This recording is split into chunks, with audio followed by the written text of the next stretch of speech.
말씀을 같이 읽겠습니다. 읽겠습니다. 어리석도가 갈라디아 사람들아, 예수 그리스도께서 십자가에 박히신 것이 너희 눈앞에 밝히 보이거늘 누가 너희를 믿느냐? 내가 너희에게서 담은 이것을 알려 하노니 너희가 성령을 받은 것이 율법의 행위로냐 혹은 듣고 믿음으로냐?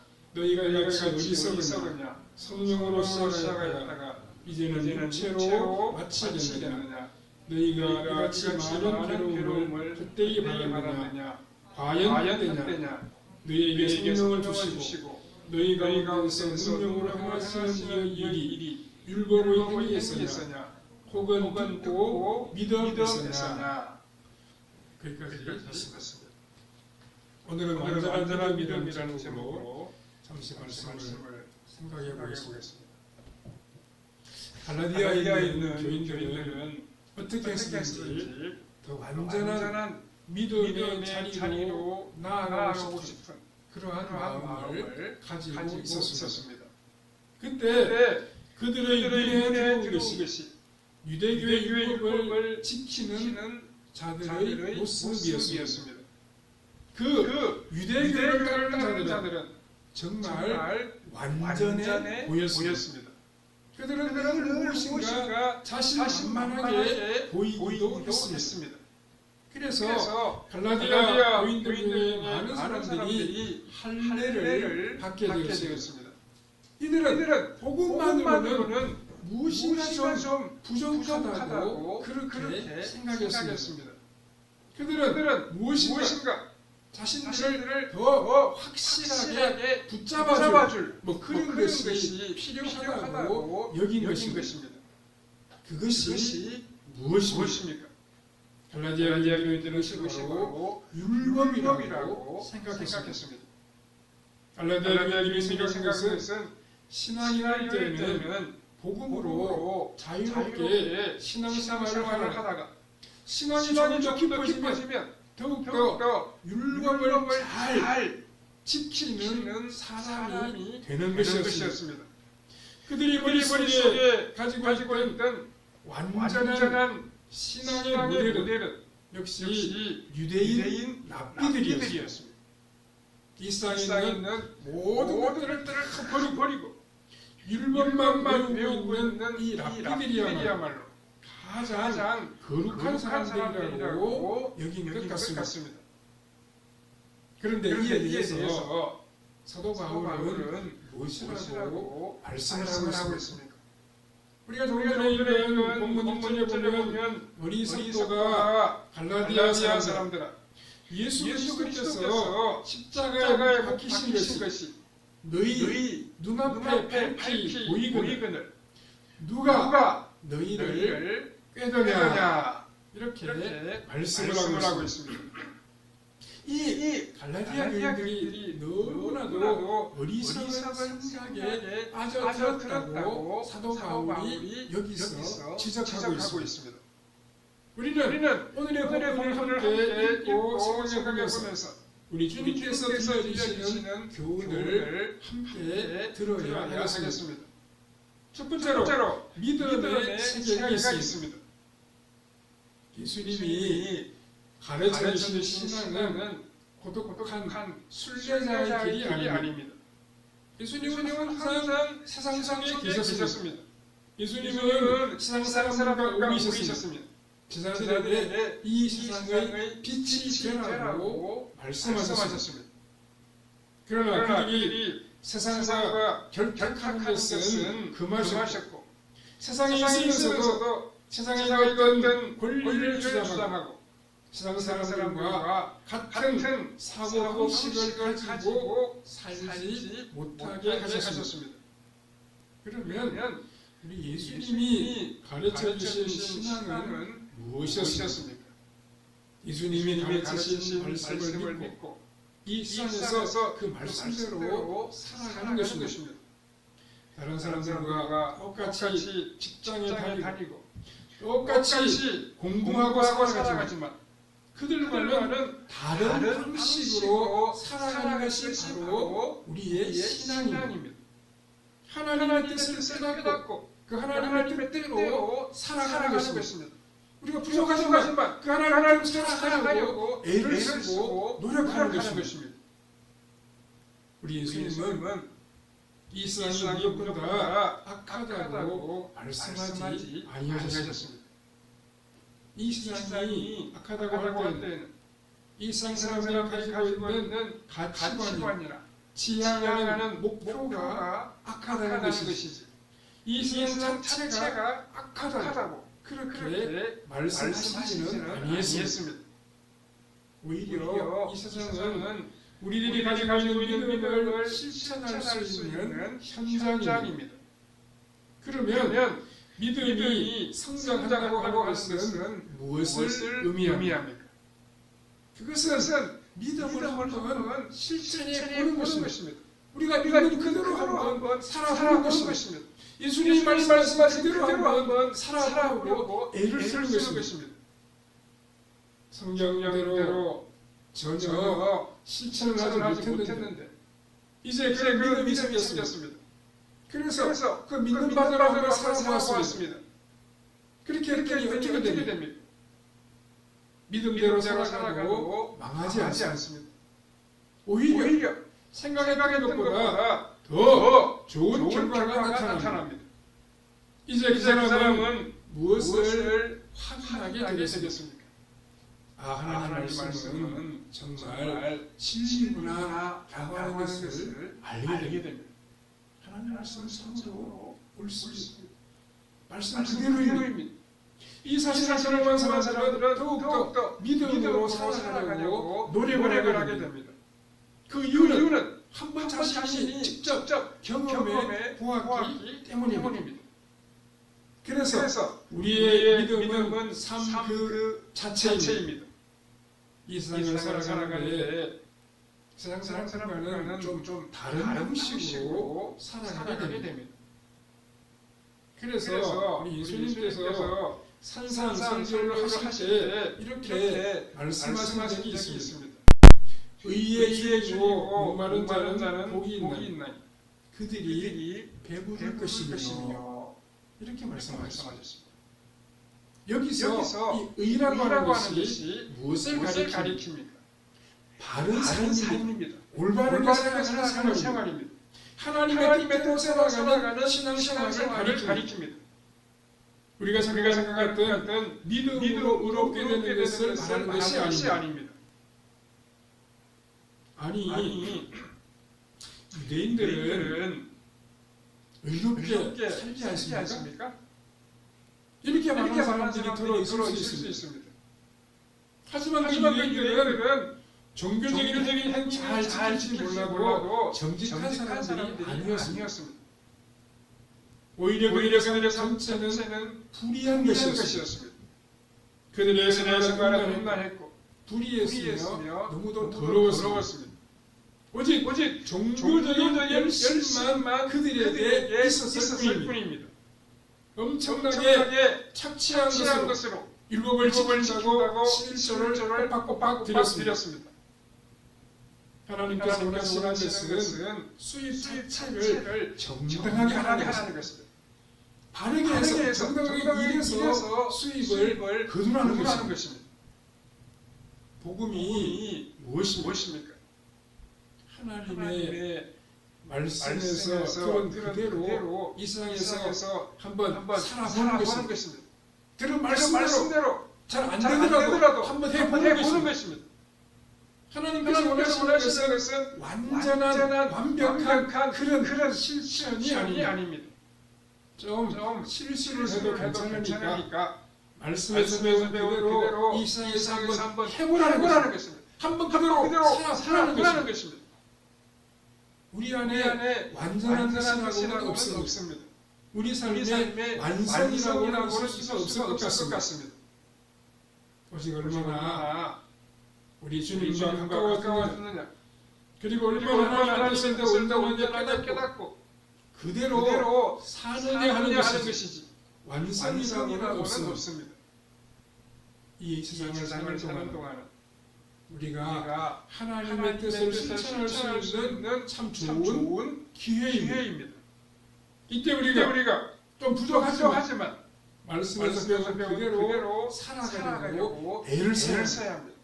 하나님이 그것을 귀하게 보시는 것입니다. 두 번째, 갈라디아 교인들의 체험이 있었습니다.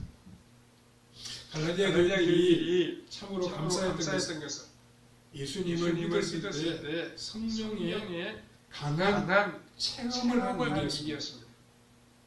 2절에 보시면 내가 너희에게서 다만 이것을 알려 하노니 너희가 성령을 받은 것이 율법의 행위로냐 혹은 듣고 믿음으로냐 이렇게 말씀을 하고 있습니다. 사도 바울은 너희가 성령을 받은 것이다 이렇게 말씀하고 있습니다. 여기서 성령을 받았다는 것은 그들이 바울의 설교를 듣고 예수님을 믿었을 때 그들이 느낄 수 있도록 강력한 성령의 부으시는 체험이 있었던 것입니다. 무슨 말입니까? 갈라디아 교인들은 성령을 받기 위하여 무슨 특별한 일을 따로 하지를 아니했습니다. 예수 그리스도께서 십자가의 위에 못 박혀 죽으신 설교를 듣는 가운데 이상하게 마음이 뜨거워지고 속에 있는 모든 죄를 토해내지 않으면 안 되는 아주 특별한 체험을 하게 되었습니다. 성령의 부으심은 하나님이 임재하시는 체험이라고 말할 수 있습니다. 하나님이 임재하시면 스가랴서에서 예언한 대로 애통해하는 마음이 생겨나게 됩니다. 사도 바울은 예수 그리스도께서 십자가에 박히신 것이 너희 눈앞에 밝히 보이거늘 누가 너희를 꾀더냐 이렇게 말씀하고 있습니다. 이 말은 갈라디아 교인들이 모두 다 예수님이 십자가에 달리신 현장에 있었다는 그런 뜻이 아닙니다. 예수님께서 십자가에 달리신 것은 어떤 비밀스러운 사건이 아니었습니다. 몇몇 사람만 알고 있는 그런 일이 아니었습니다. 그 당시 웬만한 사람이라면 모두 다 알고 있는 보편적인 사실이었어요. 누가 속이거나 거짓말할 수 없는 실제적인 사실이었습니다. 갈라디아 교인들은 아무리 율법을 지켜도 경험할 수 없던 것이 예수 그리스도에 대한 설교를 들으면서 한순간에 일어나는 것을 체험했습니다. 그들은 예수 그리스도에 대한 설교가 엄청나게 권세가 있다는 사실을 깨닫게 되었습니다. 그 설교는 영혼을 휘어잡았고 속에 있는 모든 죄를 다 토해내게 만들었습니다. 바로 이것입니다. 그들은 예수 그리스도에 대한 설교를 들으면서 도저히 이해할 수 없는 일들이 자신들 안에서 일어나는 것을 깨달았습니다. 자기 자신들은 하나님 앞에서 철저한 죄인이요 멸망받기 합당한 자라는 사실을 고백하게 되었습니다. 그들의 신앙이 얼마나 가면으로 덮여져 있었습니까? 그러나 하나님의 성령이 그들의 마음속 깊은 곳을 비추어 주실 때 견딜 수 없는 두려움을 느꼈습니다. 그러고 나서 어떻게 되었습니까? 그들의 삶이 변했습니다. 삶이 새로워졌습니다. 과거와는 달라졌습니다. 참으로 죄로부터 자유를 누리게 되었습니다. 마음으로 있던 모든 분노가 다 사라져버렸습니다. 그리고 그들은 자신들이 너무나도 부족하다는 사실을 깨닫게 되었습니다. 아직 그들의 마음속에는 더러운 정욕이 남아있었고 때때로 알면서도 하나님의 뜻을 거역하는 자신들의 삶의 모습을 발견했습니다. 그래서 어떻게 했습니까? 그들은 다시 율법으로 돌아가기로 결정했습니다. 할렐루야 교인들이 성령님이 임재하시는 놀라운 체험을 했습니다. 그런데 무엇이 문제였습니까? 그러고 나서도 변한 것이 별로 없었다는 것입니다. 자신 스스로 만족할 만하다고 할 수 있는 그런 상태가 아니었습니다. 그래서 그들은 어떻게 하기로 결정을 했습니다. 다시 할례를 받고 유대교에 입문해야 되겠다. 이런 생각을 하게 되었습니다. 복음만으로는 변한 것이 없으니까 무슨 더 강한 훈련을 받아야 한다라고 생각을 한 것입니다. 믿음이라는 것이 무엇입니까? 자신이 만족할 만한 어떤 신앙의 경지에 들어가는 것이 아닙니다. 만일 신앙이 그러한 것이라면 신비적인 체험을 하는 사람들이 가장 믿음이 좋다고 말해야 합니다. 참된 회개를 하고 나서는 어떻게 해야 합니까? 자신의 옛 생활을 다 던져버리고 하나님의 말씀에서 배운 대로 살아가야 합니다. 이것이 율법이고 선지자입니다. 그러나 그들은 자신들이 해야 할 일을 하지 않으면서 아직 자신들의 신앙이 완전하지 않은 것을 염려하고 있습니다. 사도 바울은 이들에 대해서 지금 무엇이라고 말씀을 하고 있습니다. 본문 3절을 보시면 너희가 같이 어리석으냐 성령으로 시작하였다가 이제는 육체로 마치겠느냐 이렇게 말씀을 하고 있습니다. 성령님이 임했으면 무엇인가 순종하는 생활을 해야 하는데 그것은 하지 아니하고 가만히 앉아서 아직 부족하니까 무엇을 더 배워야 하고 어떤 체험을 더 해야 한다라고 생각하고 있는 것입니다. 신앙은 자신이 만족할 만한 수준에 올라가는 것이 아닙니다. 일단 하나님의 백성이 된 이후에는 무엇이든지 작은 하나라도 순종해서 살아가야 합니다. 하나님이 원하시는 사람은 바로 이런 사람입니다. 내가 좀 부족해도 내가 다 하지는 못해도 작은 하나에서 하나님 말씀을 순종하면서 살아야 되겠다. 그렇게 생각하는 사람을 하나님이 원하시는 것입니다. 많은 사람들이 성령으로 시작했다가 육체로 마칠 수 있습니다. 그것이 무슨 뜻입니까? 처음에는 말씀을 듣고 너무나도 기뻤습니다. 그리고는 아무것도 하지 않습니다. 자신이 완전해지고 난 이후에 무엇인가를 하려고 합니다. 그때 찾아오는 것이 무엇입니까? 여러 가지 인간적인 훈련입니다. 그런 훈련을 하면 어떤 유익이 있습니까? 무엇인가 자기 자신이 많이 성장한 것 같은 그런 느낌이 들게 됩니다. 아무것도 실천하지 않고서 말입니다. 이것이 성령으로 시작하다가 육체로 마치는 것입니다. 신앙에는 반드시 함정이 있습니다.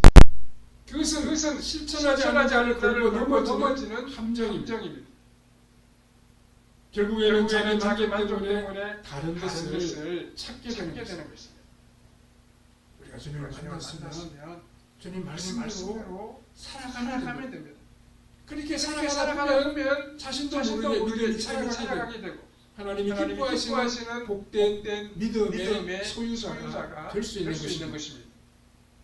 세 번째로 그리스도께서 우리에게 성령을 주십니다. 예수 그리스도께서 원하시는 것이 무엇입니까?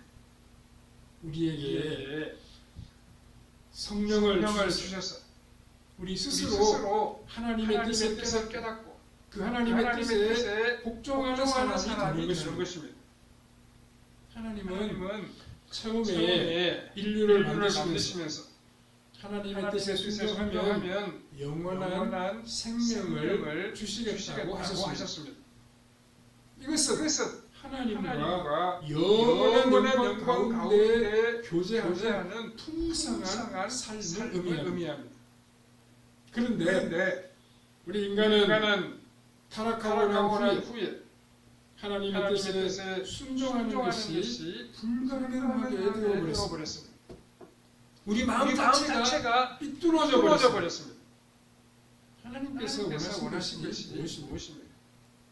우리 인간들에게 하나님의 성령이 임하셔서 우리가 참으로 하나님의 뜻에 그 소중함을 깨닫고 거기에 순종하는 사람이 되는 것입니다. 하나님께서 아들 예수님과 약속하신 바가 있습니다. 그것은 누구든지 아들 예수님을 믿기만 하면 그들에게 성령을 주셔서 하나님의 뜻대로 살아갈 수 있는 능력을 주어 새로운 삶을 살게 하겠다는 것입니다.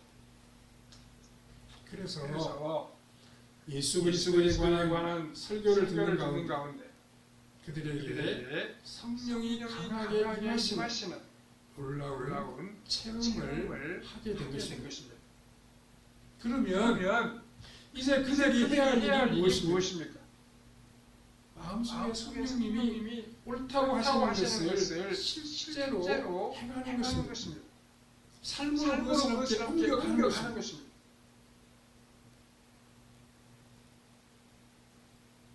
아주 작은 것이라도 순종하며 실천하며 살아가는 것입니다. 그러면 어떻게 됩니까? 더욱더 주님의 뜻대로 행하려 달라고 기도하게 됩니다. 하나님께서 원하시는 것이 무엇입니까? 성령님이 주시는 능력으로 아주 작은 것 하나라도 자신의 고집을 버리고 자신의 자존심을 버리고 옳은 것이면 실천하는 것입니다. 하나님의 뜻을 찾아 의에 줄이고 목마른 삶을 이어가는 것입니다. 그런 사람은 완전한 경지를 추구하지 않습니다. 매 순간이 중요할 뿐입니다.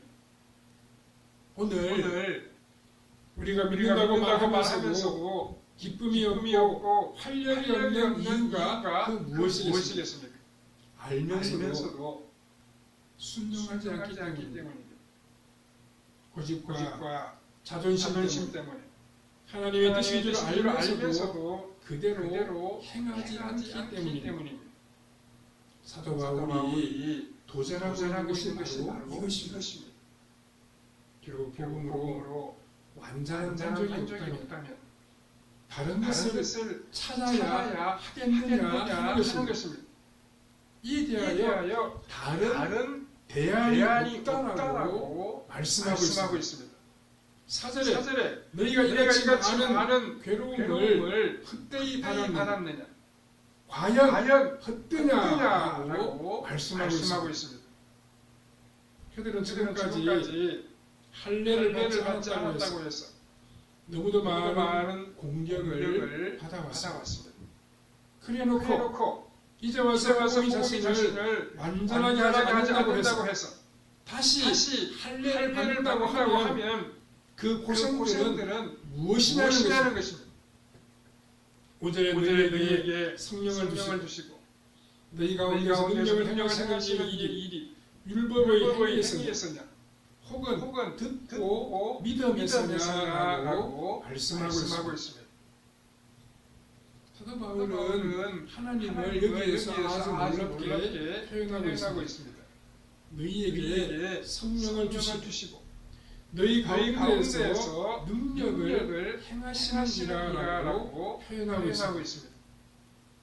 우리 안에 성령을 주신 것은 우리 가운데 하나님 자신이 능력을 행하시기 위해서입니다. 신앙은 우리가 먼저 완전한 경지에 도달하고 난 후에 하나님의 일을 하는 것이 아닙니다. 우리는 결국 완전해지지는 못할 것입니다. 오히려 불완전하지만 하나님께서 우리의 삶을 사용하시기를 기뻐하시는 사실을 분명히 믿고 불완전한 우리의 삶을 하나님을 위하여 내어드리는 것입니다. 내어드릴수록 하나님의 능력은 우리의 삶을 통하여 나타나게 될 것입니다. 우리가 순종하면 할수록 하나님을 사용하셔서 하나님의 크고 놀라운 일들을 나타내실 것입니다. 복음 외에는 다른 대안이 없습니다. 복음으로 변하지 않으면 그냥 좀 더 보고 두는 것이 좋습니다. 그러나 언젠가는 그의 마음속에 뜨거운 성령의 역사가 나타날 때가 있을 것입니다. 너무 인간적인 방법에 익숙하게 되면 그때는 복음을 들어도 믿으려고 하지 않습니다. 우리의 삶에서 하나님을 인정해야 합니다. 결코 하나님을 앞서가려고 하지 말아야 됩니다. 그리고 우리 자신이 완전한 것처럼 생각하지도 말아야 합니다. 우리가 얼마든지 틀릴 수 있고 하나님의 뜻을 오해할 수도 있습니다. 우리가 좀 부족한 그대로 우리 삶을 하나님께 내어드리면 됩니다. 우리 모습 이대로 하나씩 작은들에서부터 하나님 말씀 안에 거하고 하나님의 하나님의 뜻을 이루어드리면 됩니다. 그렇게 하다 보면 하나님이 받으시고 기뻐하시는 복된 믿음의 삶을 우리가 계속 이어갈 수 있을 것입니다. 성령님을 통해 우리에게 말씀하시는 하나님의 뜻을 따라 믿음으로 순종함으로 복된 삶을 이어가는 성도님들의 삶이 다 되시기를 바랍니다. 사랑하는 하나님 아버지 감사합니다. 오늘 우리의 아름답고 주의를 허락해 주시고 우리로 하여금 하나님을 예배하며 찬송할 수 있도록 은총 베푸시니 참 감사합니다. 사랑하는 아버지 하나님 우리에게 말씀하실 때 겸손하게 듣게 하시고 우리의 고집과 자존심을 버리게 하시고 우리의 삶을 주님을 위해 살게 하시고 주의 뜻에 주의 말씀에 순종함으로 하나님이 기뻐하시는 아름다운 믿음의 삶을 이어가는 우리의 발걸음이 되게 하여 주시옵소서. 믿음으로 순종함으로 하나님을 영화롭게 드리는 우리의 신앙생활이 다 되게 해주시기를 원하옵고 예수님의 그 말씀으로 기도하옵나이다. 아멘. 찬송가 407장입니다.